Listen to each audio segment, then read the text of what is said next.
Hello dear students, let's now try to solve this question from GATE 2005 exam. 2 marks का question है। पहले मैं एक बार स्टेटमेंट पढ़ता हूँ, फिर हम ट्राई करते हैं। A 5-stage pipelined CPU has the following sequence of instructions. Then you are given this sequence. It has 5 stages.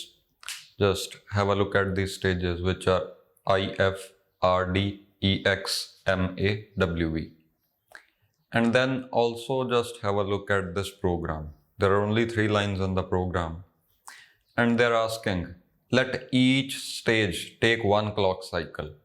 What is the number of clock cycles taken to complete the above sequence of instructions starting from fetch of I1? Okay, तो ये रहा जो programme आपको question में दिया हुआ है। Okay, और ये 5 स्टेजेस हैं आपके प्रोसेसर की। ठीक है, now you just have a look at meanings of these stages. पहली है IF stage. IF is for instruction fetch, RD is for instruction decode as well as register read. यानी कि इस स्टेज में डिकोड भी हो रहा है और रजिस्टर रीड भी साथ साथ ही हो रहा है। We have combined the 2 stages. और बाय द वे, अगर आपको याद आ रहा है ना, ये आपकी क्लासिक 5 स्टेज क्लासिक पाइपलाइन है, the pipeline for RISC processor. Okay, मैंने ऑलरेडी इसे बहुत डिटेल में एक्सप्लेन कर रखा है। एनीवेज, उसके बाद है एग्जीक्यूट स्टेज, जिसमें आप ALU ऑपरेशन भी परफॉर्म करते हो और साथ ही साथ इफेक्टिव एड्रेसेस भी कैलकुलेट करते हो। फिर है memory access stage and write back stage. अब मेमोरी एक्सेस स्टेज में एक स्पेशल लाइन उन्होंने लिखी हुई है, for write access the register read at RD stage is used. For write access, जब आप मेमोरी एक्सेस कर रहे हो फॉर राइटिंग, यानी कि पहले तो मेमोरी को आप 2 पर्पसेस के लिए एक्सेस कर पाओगे, फॉर राइटिंग और फॉर रीडिंग। जब भी आप मेमोरी को एक्सेस कर रहे हो फॉर राइटिंग, उस टाइम में register read at RD stage is used. यानी कि इस फेज में अगर आप मेमोरी राइटिंग के लिए यूज कर रहे हो या एक्सेस करना चाहते हो राइटिंग के लिए, तो ये स्टेज भी यूज होगी। यानी कि सीधा सीधा आपको कहा गया है कि राइट इंस्ट्रक्शंस में ऑपरेंड फॉरवर्डिंग पॉसिबल नहीं है। ओके, सो जब भी कोई स्टोर इंस्ट्रक्शन है उसमें आप ऑपरेंड फॉरवर्डिंग नहीं कर सकते, बट लोड इंस्ट्रक्शंस में आप कर सकते हो। ओके, तो यहाँ पे ऑपरेंड फॉरवर्डिंग पॉसिबल नहीं है। ये एक छोटा सा हिंट भी आप मान सकते हो कि क्वेश्चन बेस्ड है ऑपरेंड फॉरवर्डिंग पे। एनीवेज, जो मेन हिंट आपको दिया हुआ है वो है ऑप्शंस में, यानी कि आप दोनों तरह से सॉल्व करोगे और जिस भी तरीके से आपको आंसर ऑप्शंस में मिल रहा है वो मेथड आपने फॉलो करना है। एक्चुअली मैंने ये वीडियो इंग्लिश में भी रिकॉर्ड की थी, तो उस टाइम मैंने ये सोल्यूशन एक्सप्लेन किया था और ये वैसे का वैसे ही लिखा हुआ है। मेरा मन नहीं किया इरेज करने का, आज मुझे थोड़ा सा बुखार है। एनीवेज, जनरली मैं इरेज करके बिल्कुल शुरू से ही शुरू करता हूँ। तो आप जस्ट सोल्यूशन देखो। पहले हम क्या करेंगे, ऑपरेंड फॉरवर्डिंग नहीं यूज करेंगे, फेजेस को कंबाइन भी नहीं करेंगे, यानी कि स्प्लिट फेज भी यूज नहीं करेंगे। उस केस से देखते हैं क्या आंसर आ रहा है। उस केस में देखो, पहली इंस्ट्रक्शन तो डायरेक्टली एग्जीक्यूट कर जाएगी without any stall cycles. 5 stages हैं तो 5 क्लॉक साइकिल्स लग गए। क्वेश्चन में भी आपको गिवन है each instruction uses 1 clock cycle, तो 5 स्टेजेस 5 साइकिल्स। उसके बाद ये चीज आप नोट करो कि R0 की वैल्यू जो I1 इंस्ट्रक्शन प्रोड्यूस कर रही है वो कंज्यूम कौन कर रहा है, I2। यानी कि ये हो गई कंज्यूमर इंस्ट्रक्शन, ये हो गई प्रोड्यूसर इंस्ट्रक्शन। तो इस इंस्ट्रक्शन को आप कुछ टाइम स्टॉल करवाओगे। कितना टाइम, जब तक ये R0 में वैल्यू अपडेट नहीं हो जाती।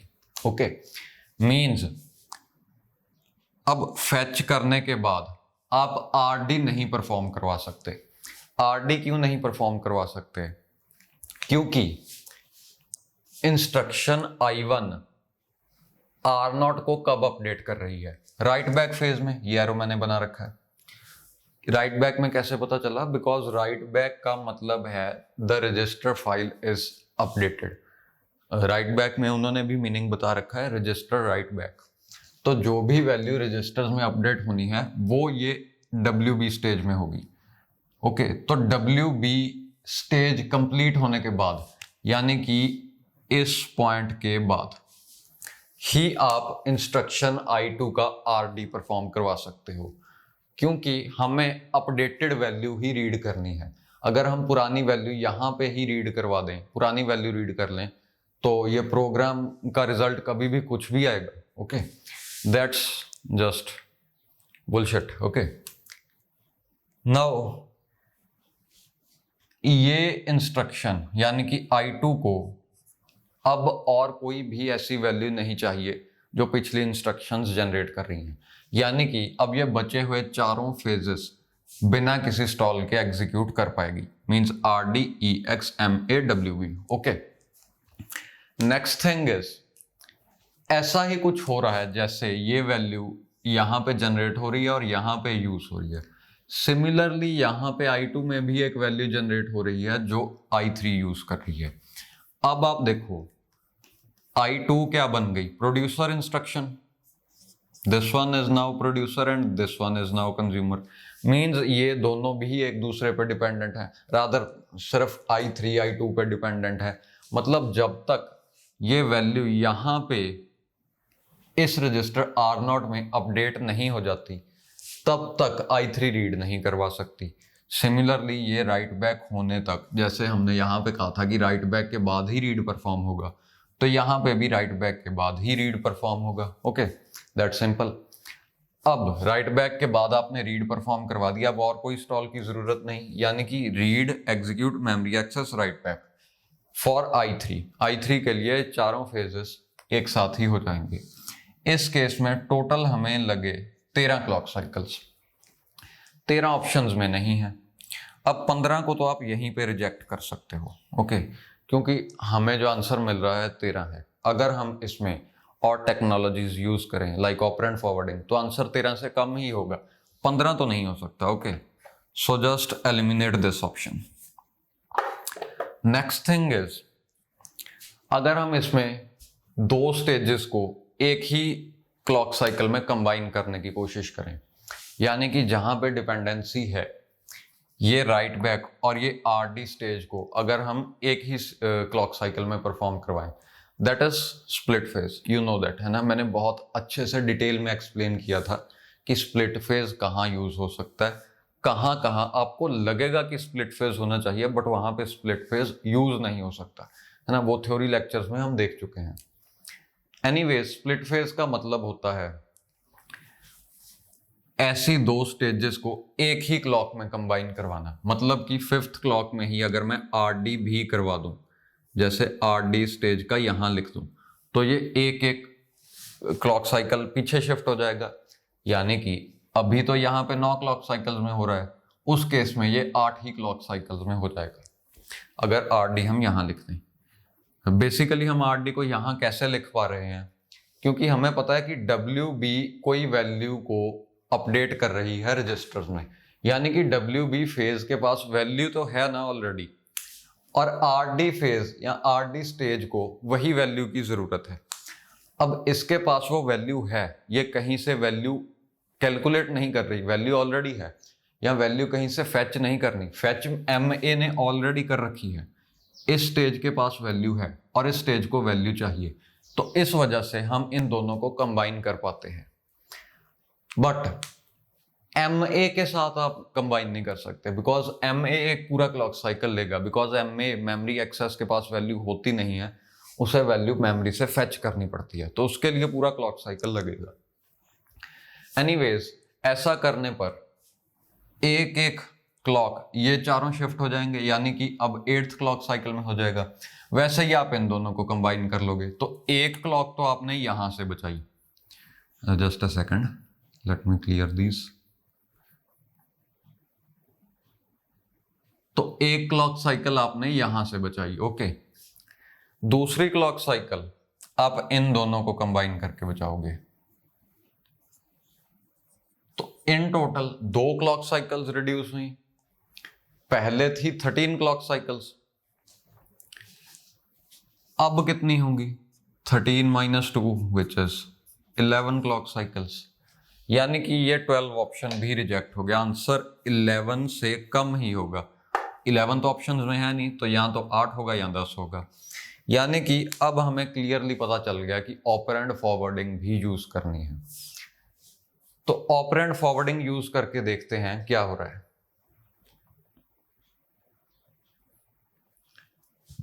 देखो, इस स्टेज को तो किसी पिछली इस इंस्ट्रक्शन को तो किसी भी पिछली इंस्ट्रक्शन की वेट करने की जरूरत ही नहीं है, ओके। तो ये तो सिर्फ 5 क्लॉक साइकिल्स में कंप्लीट हो जाएगी। एज इट इज मैंने यहां पे कॉपी करके, सॉरी, तो ये एज इट इज मैंने यहां पे कॉपी कर दिया। 5 क्लॉक साइकिल्स लिए पहली इंस्ट्रक्शन ने। अब जो दूसरी इंस्ट्रक्शन है I2, उसे जो वैल्यू चाहिए वो MA फेज में जनरेट हो रही है। MA फेज जब तक एंड नहीं होता, यानी कि यहां तक, जब तक MA फेज एंड नहीं होता तब तक वो वैल्यू अवेलेबल नहीं है। मतलब कि हम MA फेज में से, यानी कि MA फेज की एंडिंग में से वो वैल्यू डायरेक्टली एग्जीक्यूट फेज को दे सकते हैं, ओके। तो यहां से ये ऑपरेंड फॉरवर्ड हो जाएगा एग्जीक्यूट फेज में फॉर नेक्स्ट इंस्ट्रक्शन। अब रही बात इस RD फेज की, आप कहोगे कि इंस्ट्रक्शन फैच की और RD ने डायरेक्टली कोई वैल्यू रीड कर ली। जो एक्चुअल वैल्यू थी R0 की, जो सही वैल्यू थी, वो तो जनरेट हो रही है इस 4th क्लॉक साइकिल में, यानी कि यहां पर RD पहले ही हमने परफॉर्म करवा दिया, तो वो ऑब्वियसली पुरानी वैल्यू रीड कर लेगा। या दैट्स ट्रू, पुरानी वैल्यू ही रीड होगी। बट ये वैल्यू हार्डवेयर ओवरराइट कर देगा। हार्डवेयर ने पहले ही ये चेक कर लिया होगा कि यहाँ पे और यहाँ पे एक सिमिलर ऑपरेंड यूज हो रहा है, यानी कि जो वैल्यू यहाँ पे प्रोड्यूस हो रही है यहीं पे, हाँ यहाँ पे प्रोड्यूस हो रही है, यहाँ पे वही वैल्यू कंज्यूम हो रही है। तो RD फेज ने जो भी रीड किया होगा hardware will flush that, okay. ये हम देख चुके हैं। एक्चुअली मैंने तो वो हार्डवेयर एक्सप्लेन भी किया था, comparators and all that stuff, okay. That's not required for this question.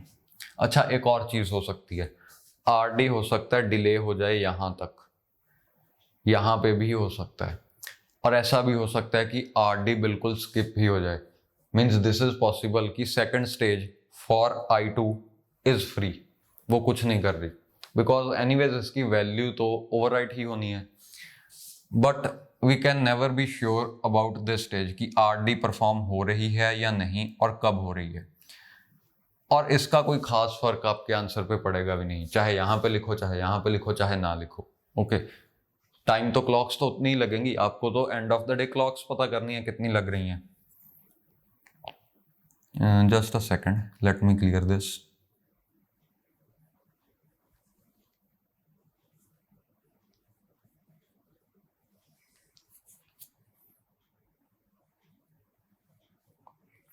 Okay, तो अब क्योंकि आपको ऑपरेंड फॉरवर्डिंग से सही वैल्यू मिल गई और पहले मिल गई, लाइक इन अर्लियर केस ये WB स्टेज एंड होने के बाद मिल रही थी, अब ये एक साइकिल पहले ही हमें मिल गई, ओके। रादर 2 साइकिल्स सेव हो रहे हैं। एक तो हम RD स्टेज नहीं परफॉर्म करवा रहे, मीन्स RD यहीं कहीं पे एडजस्ट हो गई।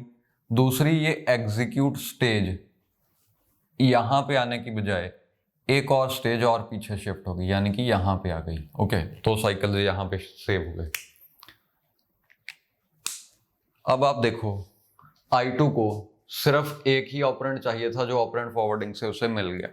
अब कोई भी और रिस्ट्रिक्शन रास्ते में नहीं है, यानी कि ये अपने सारे फेजेस डायरेक्टली कंप्लीट कर सकती है till right back in 7 clock cycles.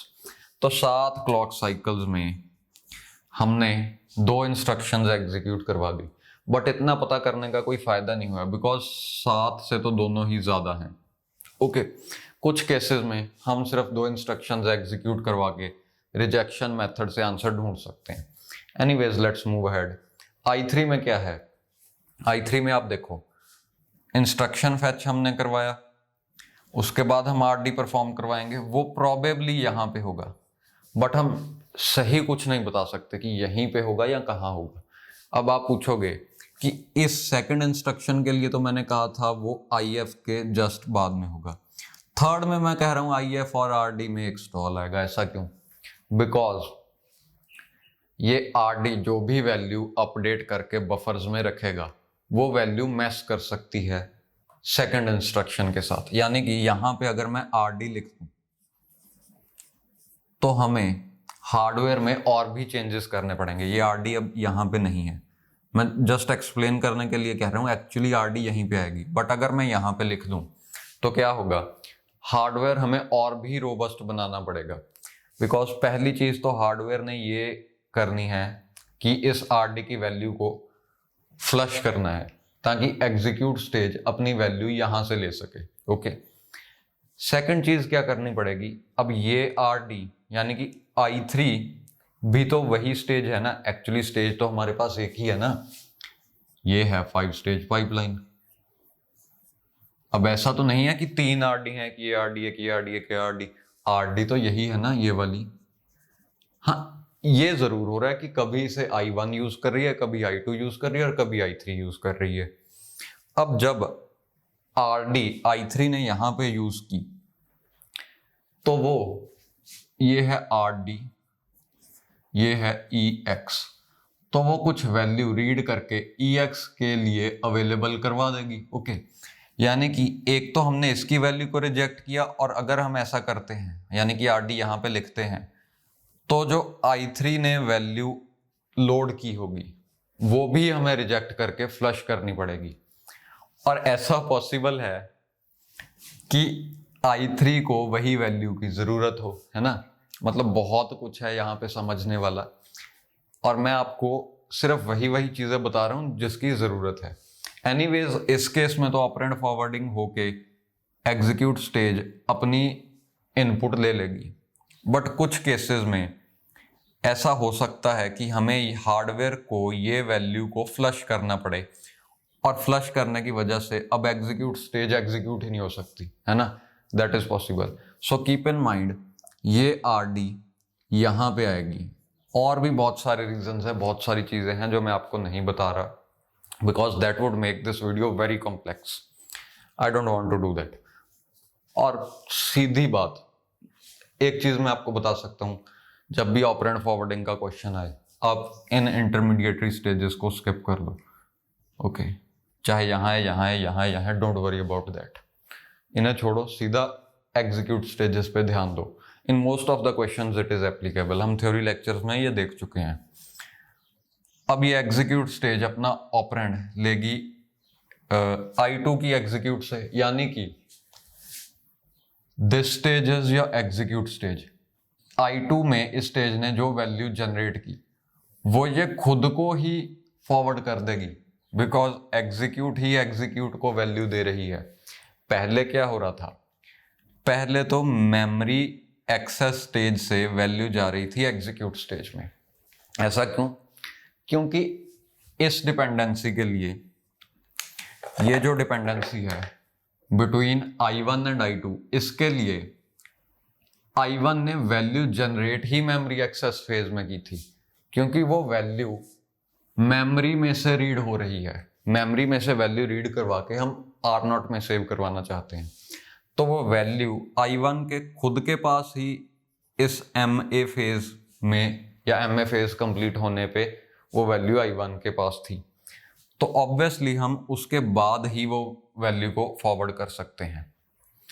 But i2 i3 dependency में क्या हो रहा है, यानी कि इस केस में क्या हो रहा है, इस केस में यहां पे वो वैल्यू कब अवेलेबल हो रही है, जब आपने ये एडिशन परफॉर्म करवा दी। ये एडिशन कौन परफॉर्म करवा रहा है? ALU, यानी कि एग्जीक्यूट फेज। मतलब कि यहां पे तो मेमोरी एक्सेस फेज को वो वैल्यू जनरेट करनी थी, मेमोरी एक्सेस फेज ने वो वैल्यू जनरेट करनी थी, बट यहाँ पे मेमोरी एक्सेस की बजाय एग्जीक्यूट स्टेज वो वैल्यू जनरेट कर रही है। ओके, तो एग्जीक्यूट से एग्जीक्यूट में ही हम फॉरवर्डिंग कर देंगे। ये जो वैल्यू है मेमोरी एक्सेस नहीं जनरेट करेगा, it is a yearly operation. ये एग्जीक्यूट स्टेज में ही हमें वैल्यू पता लग जाएगी। मतलब I1 अपनी वैल्यू MA में जनरेट कर रही है जो नेक्स्ट इंस्ट्रक्शन को चाहिए, और I2 जनरेट कर रही है एग्जीक्यूट स्टेज में। एनीवेज यहां से फॉरवर्डिंग होगी, मींस ये स्टेज खुद को ही वो वैल्यू दे देगी। पहले इस स्टेज को कौन यूज कर रहा था? इंस्ट्रक्शन I2 ने कोई वैल्यू जनरेट की, वही वैल्यू I3 को चाहिए थी। ओके, इसे पहले यूज कर रहा था I2, अब इसे यूज करेगा I3। मतलब वैल्यू यहीं पे रहनी चाहिए ना, क्योंकि I2 ने वो वैल्यू I3 को देनी है। I2 भी यहीं पे एग्जीक्यूट हो रही है, I3 भी यहीं पे एग्जीक्यूट हो रही है। I hope that's clear. अब एग्जीक्यूट होने के बाद तो कुछ बचा ही नहीं, बस आप डायरेक्टली MA और WB एक एक क्लॉक साइकिल में एग्जीक्यूट करवा दोगे। Don't confuse between execute and execute, यानी कि ये एक एक क्लॉक साइकिल में हो जाएंगे।